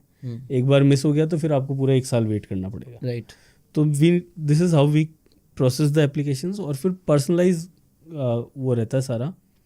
मेरे काफ़ी सारे मेरिडियन ओवरसीज़ के इंस्टाग्राम चैनल है, तो अगर आप उन पे देखोगे तो course wise we have discussed कि आपने इस फील्ड के अंदर ये सब्जेक्ट कर रखा है तो आपके लिए ये ऑप्शन है, इस सब्जेक्ट में ये कर रखा है तो आपके लिए ये। MBBS पे बहुत डिटेल्स में वीडियोज़ हैं, हर कोर्स हर सब्जेक्ट के ऊपर specific videos, specific market job. और उससे भी बड़ी अपॉर्चुनिटी है जो लोग यहाँ पे ग्रेजुएशन करके 2-4 साल जॉब कर चुके, और अगर उनको पे राइज नहीं मिल रही, 5 लाख 3 लाख के पैकेज पे बैठे हैं, 50-60 लाख पे जाना है, उनके लिए study abroad is mandatory. So what is the best time to apply to study abroad? अभी वो सेकेंड ईयर में है मान लीजिए, तो उसे कब करना चाहिए? फाइनल ईयर के एंड में या अभी से कैसे करना चाहिए? पहला तो 3 कैटेगरी है। यूजी के अंदर आप 11th आपकी जैसे ही कंप्लीट हो जाए उसके बाद में आप एप्लीकेशन डालना स्टार्ट करो। 11 से ही? 11th के एग्ज़ाम जैसे ही ख़त्म हो गए, you are ready to apply for your university. Okay. 12th की आपको मार्कशीट नहीं चाहिए, 12th की प्रिडिक्टेड मार्कशीट चाहिए। ओके। कि लगभग इतने नंबर मेरे आ जाएंगे, उसके बेसिस पे एप्लीकेशन हो जाती है। आगे तो आपका एडमिशन कंफर्म हो जाएगा, नहीं आए तो कैंसिल हो जाएगा। ओके। उसके अलावा यूजी है, जो पीजी के लिए जब जाते हैं तो आपका जब अंडर ग्रेजुएशन का फाइनल सेमेस्टर बच रहा हो उससे पहले आप एप्लीकेशन डाल दो। अगर आपने यूजी कंप्लीट कर ली, 2-3 साल का जॉब है तो आप कर सकते हो। लेकिन ये ध्यान रहे कि अगर आपकी बैचलर्स कंप्लीट हो गई और आप मास्टर्स के लिए जाना चाह रहे हो 3 साल बाद, तो ये जो गवर्नमेंट जॉब की तैयारियां या एंट्रेंस की तैयारियां हैं, ये अगर आप कर रहे हो तो आप बाहर नहीं जा सकते, क्योंकि ये गैप हो गया आपका। ऐसा वो गैप कंसीडर कर लेते हैं? हाँ, कि आपने इस पीरियड में कुछ नहीं किया, क्योंकि ऐसा कोई एग्ज़ाम वहाँ एग्जिस्ट ही नहीं करता जिसके लिए आप 4 साल वेस्ट करोगे। आप समझो ना, ये आपकी 22 से अगर 26 की एज है तो this is your peak of creating your career, और उसमें आप कह रहे हो कि मैंने एक ऐसी नौकरी देखी सरकारी जिसके लिए मैंने 5 साल ख़राब कर दिए। मतलब ये कॉन्सेप्ट बाहर समझ ही नहीं आता लोगों को। जो हमारे यहाँ पे कोर कॉन्सेप्ट है वो वहाँ पे वेस्ट कॉन्सेप्ट है।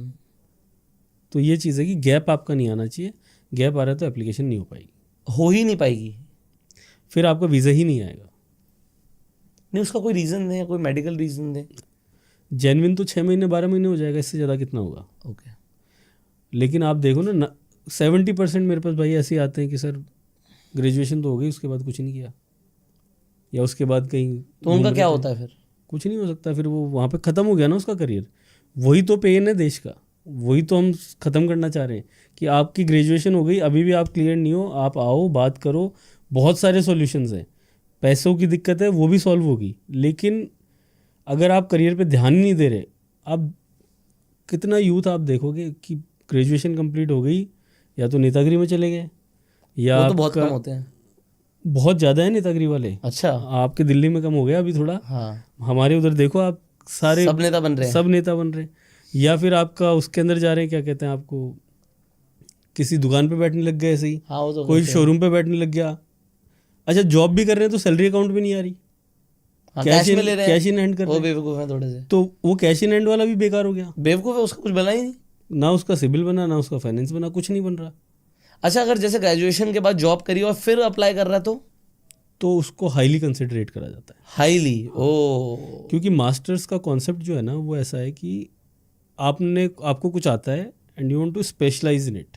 राइट। तो जैसे आपको सेल्स करना है, अब आपका सेल्स में 3 साल का एक्सपीरियंस है मार्केटिंग का, आप जॉब कर रहे हो, आपने प्रोडक्ट्स बना दिए, आपने एड्स बना दिए, अब आप एप्लीकेशन डाल रहे हो मास्टर्स इन मार्केटिंग के लिए, तो उस एप्लीकेशन को ज़्यादा वेटेज मिलेगा क्योंकि आपको पहले से ही काम आता है।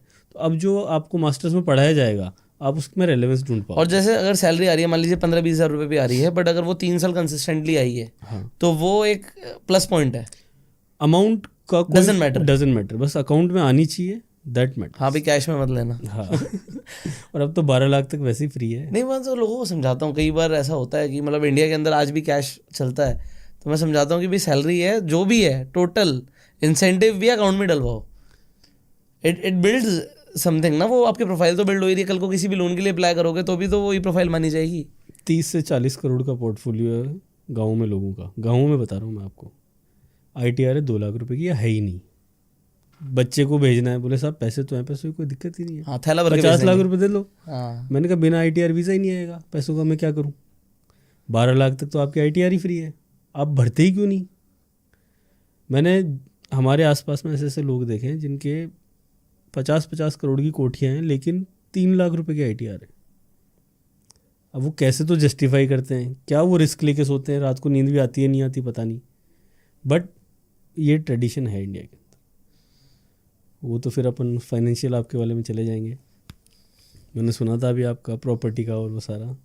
ठीक है सर, वो अपना एक सबका इंटरेस्ट होता है। हाँ जी, मेरा नहीं बट उसके अंदर वही आपने बताया ना, importance of filing the income tax, आपके सिबिल स्कोर सुधारना, उसी से तो आपका पोर्टफोलियो बिल्ट होगा। मेरा एक कज़न ब्रदर है, बुआ जी का बेटा है, उन्होंने हमें बताया भी नहीं। वो अमेरिका उन्होंने भेजा उसे पढ़ने के लिए, और उसने पायलट के प्रोग्राम के लिए किया। हमें बुआ ने बताया बस पढ़ रहा है, और वो बाहर हॉस्टल में रहता है, तो कुछ ज़्यादा बताया नहीं, और वो हॉस्टल में रहता है। अब हमें इतना मतलब भी नहीं। अब उन्होंने एकदम से सीधा पार्टी होस्ट करी, वो पायलट बन गया। एंड इंडिया के हिसाब से हम सोच भी नहीं सकते थे कि वो जितना कमा रहा है आज की रेट में। सो उसे मल्टीपल एयरलाइन से ऑफर आ गए, और आज की रेट में एक बहुत रेप्यूटेड एयरलाइन है, उसके अंदर उसकी परमानेंट जॉब है, and he settled now. But interesting ये नहीं है, इंटरेस्टिंग ये है कि वो क्या करता था। वो जब US में था, तो अब थोड़ा क्या है ना, जैसे पापा बिजनेस में है तो उसका बिजनेस माइंड चलता है, जैसे मेरे भाई का भी थोड़ा बहुत बिजनेस माइंड चलता है। उसने अपने लिए सोचा कि मैं वहाँ पे कार ले लेता हूँ, अपने लिए कार ले लेता हूँ, जितने बड़े सेकेंड हैंड कार ले लेता हूँ। उसने कार ले ली, कार को मॉडिफाई कराया और बेच दी। कार को मॉडिफाई कराया, बेच दी। उसने उसमें कुछ पैसे कमाए, कुछ लाख कमाए। उसे लगा तो इंटरेस्टिंग है। He did it 7-8 times. उसने ऑलमोस्ट अपनी फीस पे कर दी।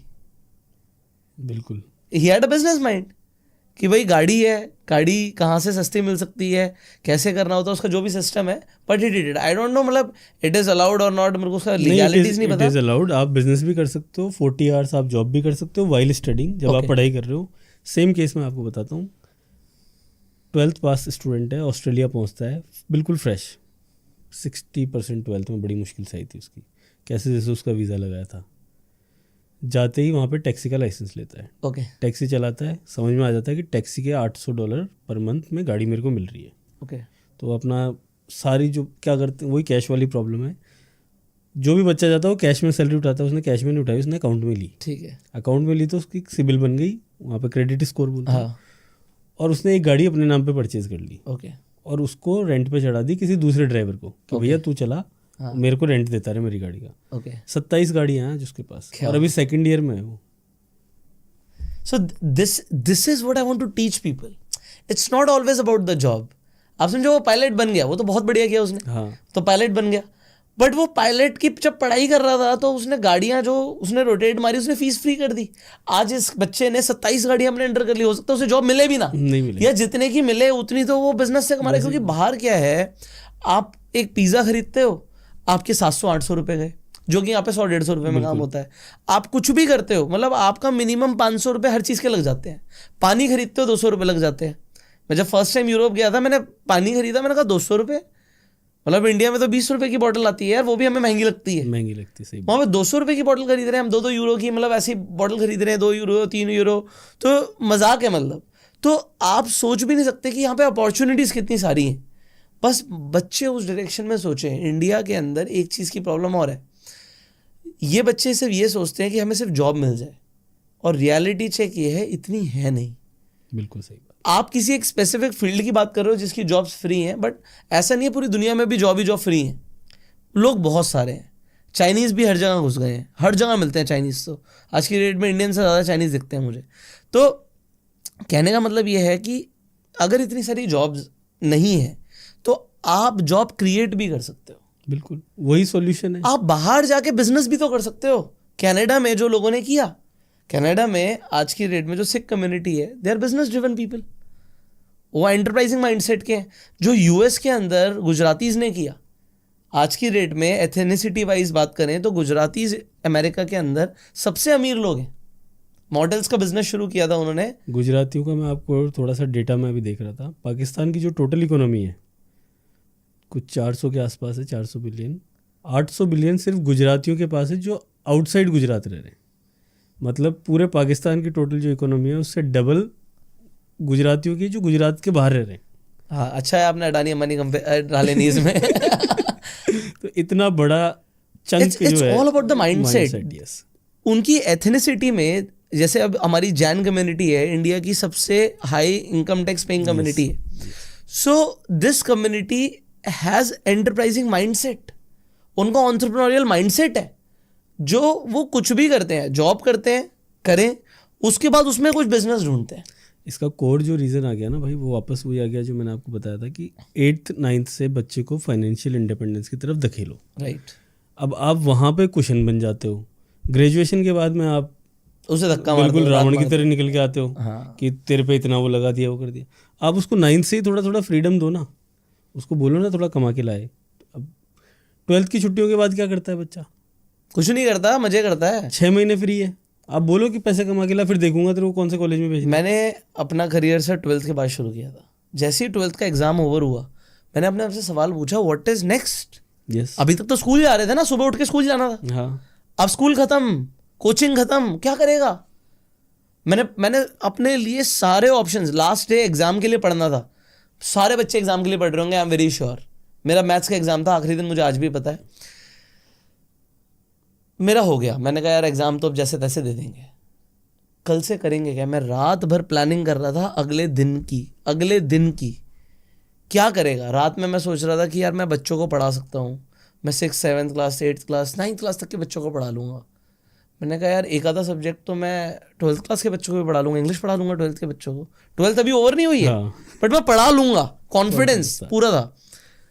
मैंने कहा यार ट्यूशन पढ़ा के कितने ही कमा लूँगा। उस टाइम पे एवरेज था 150-200 रुपये 1 आवर का, ये एवरेज था। इतना पैसे मिलते थे होम ट्यूशन वगैरह के बच्चों। अभी अब 1000 रुपये हो गया वो चीज़। हाँ, 1 घंटे के 1000 रुपये चार्ज करते हैं टीचर्स, जो मेरे टाइम पे 150-200 रुपये करते थे। मैंने कहा यार ये तो तू कर ही लेगा, क्या तू इंस्टीट्यूट शुरू कर सकता है, टीचर्स अपने अंडर रख सकता है। आपको मैं जेन्युइनली बताता हूँ, मैं एग्जाम दे के आया, मेरे जहाँ पे मैं रहता था उस गली में एक प्रॉपर्टी डीलर था। मैंने पापा से पूछा, पापा मेरे को 1 लाख रुपए तक आप स्पॉन्सर कर दोगे, मतलब इतना इन्वेस्ट करना पड़ेगा, कैन यू डू दैट? क्या करेगा? मैंने कहा इंस्टीट्यूट को। क्या पागल हो गए, अभी तेरे मार्क्स आए नहीं। मैंने कहा मतलब मुझे करने दो। मतलब मैंने बोला, तो मेरी मम्मी ऐसी थी कि यार ठीक है इसे करना है तो let him do, we will figure it out. So मैं 12th के एग्जाम दे के घर आया हूँ और उस प्रॉपर्टी डीलर के पास गया हूँ कि मुझे एक इंस्टीट्यूट खोलना और जगह दिखाओ। एंड कमाल की बात क्या थी उस टाइम पे, ये एक इंस्पायरिंग स्टोरी है कि ऐसा बोलते हैं ना कि अगर आप किसी चीज़ को दिल से चाहो तो पूरी कायनात तो उसे आपसे मिलाने में लग जाती है। उसने उस टाइम पे मुझे एक इंस्टीट्यूट दिखाया डायरेक्टली। 12,000 रुपये रेंट था उसका महीने का, और मुझे चला इंस्टीट्यूट मिल गया। ऑल फर्नीचर सेट, रिसेप्शन बना हुआ, एसी मुझे लगाने थे, एसी मैंने लगाए, और कंप्यूटर वगैरह मैंने लगाए, वो मेरी इन्वेस्टमेंट हुई।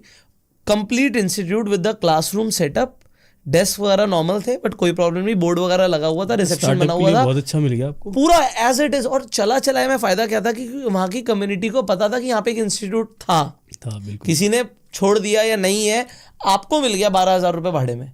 और कमाल की बात है, जो वहाँ के ओनर थे उन्होंने मुझे बहुत हेल्प करी, ही गाइडेड मी, क्योंकि उन्होंने इंस्टीट्यूट चलाए हुए थे, उन्हें पहले से भी पता था, तो he was into the education field only. So उन्होंने मुझे हेल्प करी। तो क्या हुआ, जब आप एक एफर्ट मारते हो ना लाइफ में, तो एक हाथ आप बढ़ा रहे होते हो और भगवान दूसरा हाथ पकड़ के खड़ा होता है। बट अगर आप हाथ जेब में डाल के रहोगे तो कुछ नहीं होगा। सो आपको हाथ बढ़ाना पड़ेगा, कोई ऊपर खींचने वाला है, बिल्कुल सही बात, आपको हाथ तो ऊपर करना पड़ेगा ना।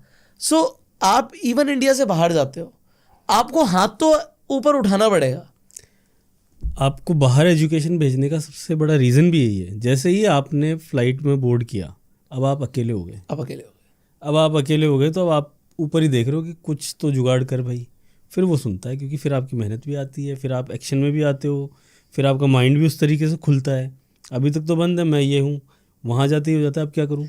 देखो जैसे अब क्या करूँ में जाता है, वो स्ट्रगल इतना जाता है कि फिर भगवान यहाँ पे खींचते एक बड़ी अच्छी स्टोरी है, मैं बताता हूँ लोगों को। मैंने ना सर कभी भी शादी से पहले कभी अपने कपड़े नहीं धोए थे, कभी भी, नेवर, ठीक है।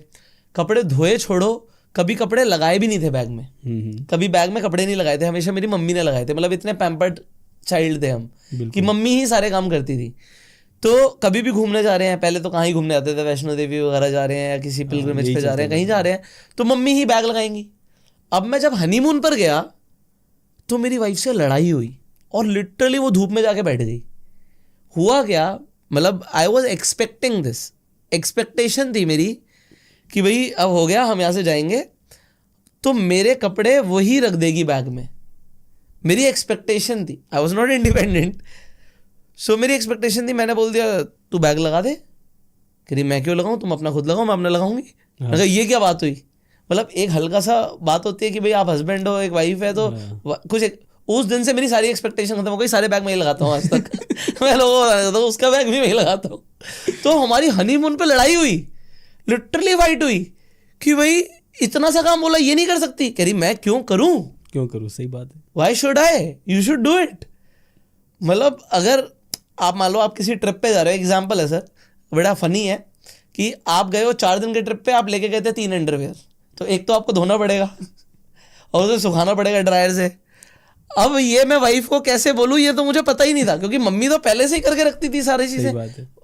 ऑनेस्टली नहीं करना चाहिए, एक एज के बाद ये माँ बाप को इंडिपेंडेंट बनाना चाहिए, बट हमने कभी करा ही नहीं था, कभी आइडिया ही नहीं था। आप समझो ना, इसमें सबसे बड़ा रीज़न ये हो गया कि माँ बाप के लिए हम टास्क बन गए। हमारे माँ बाप हमें इंडिपेंडेंट इसलिए भी नहीं बना पाते क्योंकि अगर जैसे ही वो काम छोड़ देंगे, जैसे आपने 12th खत्म करी, अगले दिन क्या, मदर फादर के लिए भी ये कि अगर आपको ध्यान नहीं देंगे, आपकी चीज़ें नहीं करेंगे, तो उनके पास काम ही नहीं है। दे विल फील लॉस्ट कि इसमें क्या करें। इसमें मुझे एक कम्युनिटी इंडिया की अगेन बड़ी इंस्पायरिंग लगती है, बनिया कम्युनिटी जो है हमारी इंडिया की। ज़्यादातर बच्चे उनके बिजनेस ही करते हैं, बट वो अपने बच्चों को बाहर भेजते हैं पढ़ने के लिए, लड़का लड़की दोनों। एक तो उनको शादी के रिज्यूमे में डालना होता है, लड़का बाहर से पढ़ के आया है, चाहे 6 महीने का कोर्स करके आया है, लड़की करके आई है 1 साल का कोर्स, वो डालना होता है, वो तो क्लियर है उनका, उससे वो रिश्ता हैवी हो जाता है ना। बट वो जानबूझ के इसलिए भी भेजते हैं क्योंकि वो बच्चा वहाँ पे जाके खुद खाना बना रहा होता है, क्योंकि इंडियन खाना उसे मिलेगा नहीं, और ज़्यादातर वेजिटेरियन होते हैं, नॉनवेज खाते नहीं है। वो कुकर सब कुछ लेके जाते हैं, फिर उन्हें अपने कपड़े भी धोने हैं और उन्हें वो इंडिपेंडेंस सीखने को मिलती है। बिल्कुल, ये मैंने अभी नया कल्चर देखा है, ये मैंने पहले नहीं देखा था। नहीं, अभी मेरे पास कोलकाता से काफ़ी लोग आते हैं, हाँ, आप ही की कम्युनिटी से, और इसके अंदर सबसे बड़ी बात है कि इतने वेल ऑफ हैं, पैसों की तो कोई प्रॉब्लम नहीं है, तो they just want to make sure कि बच्चा वहाँ सेफ है। बाकी बोले इसको सर सीखने दो, और वापस आके तो हमारा बिजनेस ही करना है, वो तो सब सेटअप है ही। बस हम तो ये चाहते हैं कि ये सीख के आ जाए कि दुनिया कैसे चलती है। और आप जो खाना बनाने की ऐसी हालत है उन बच्चों की, मैं कई बार देखता हूँ थेपले पैक होके हर 5वें दिन कुरियर लग रहा होता है। नहीं, कुछ बच्चों का ऐसा होगा कि कुरियर लग रहा हो, बट मैंने कुछ बच्चों को देखा है जिन्होंने, देखो cooking is a survival skill. Yes, मतलब ये सर्वाइवल स्किल है, स्विमिंग सर्वाइवल स्किल है, ये नहीं आती। ये कोई भी लड़का लड़की बोलता है ना तो मुझे बुरा लगता है, मतलब कोई लड़की है तो खाना बनाना आता होगा, ऐसा थोड़ी होता है, बट ये ना गलत है। कुकिंग सबको आनी चाहिए, सर्वाइवल स्किल है। आप कहीं फंस जाओ, आपको कुछ पानी गर्म करना भी नहीं आता तो ये तो गलत है ना, आपको स्टोव चलाना नहीं आता, बेसिक चीजें तो आनी चाहिए। हाँ, तो बेसिक सर्वाइवल स्किल्स आनी चाहिए। सो कहने का मतलब ये है, यही स्किल्स अगर यूथ को नहीं आती तो फिर पैसा कमाना तो भूल जाओ, क्योंकि पैसे ऐसे आते नहीं है। You will have to put some work, आपके अंदर स्किल्स होनी चाहिए कि आप पैसे कमाओ। सो आप बहुत अच्छा काम कर रहे हैं सर, मतलब hats off to your mission कि आप बच्चों को करियर काउंसलिंग दे रहे हैं, उनको अब्रॉड भेज रहे हैं, उनकी लाइफ सेटल करा रहे हैं, और वो जो फैमिलीज़ अपने बच्चों से एक्सपेक्टेशन रख रही हैं वो भी पूरी हो पा रही हैं। सो दोस्तों, अगर आप देखिए ओवरसीज़ एजुकेशन प्लान कर रहे हैं, सो मेरिडियन ओवरसीज़ आपके बहुत काम आ सकती है, जो सर की कंपनी है। आपको डिटेल्स डिस्क्रिप्शन और पिन कमेंट में मिल जाएगी, आप जाके ज़रूर चेकआउट करिए। और सर को दोबारा बुलाएंगे क्योंकि मेरा मन तो बिल्कुल नहीं कर रहा कि आपसे बात ख़त्म करी जाए, बट होता क्या है, ज़्यादा वीडियो लंबी हो जाती है तो लोग देखते नहीं हैं। सो अगर आपको सर के साथ अगेन नेक्स्ट वीडियो चाहिए तो कमेंट में लिखिएगा नेक्स्ट वीडियो, जिससे मुझे पता लगेगा आपको इस टॉपिक के ऊपर इंटरेस्ट है। हम दोबारा से वीडियो लाने की कोशिश करेंगे। एंड सर के यूट्यूब चैनल का लिंक भी आपको डिस्क्रिप्शन में मिल जाएगा, डू सब्सक्राइब। एंड हम आपसे मिलेंगे अगली वीडियो में, तब तक के लिए subscribe this channel, click on the bell icon, share this video, you go self made and जय हिंद।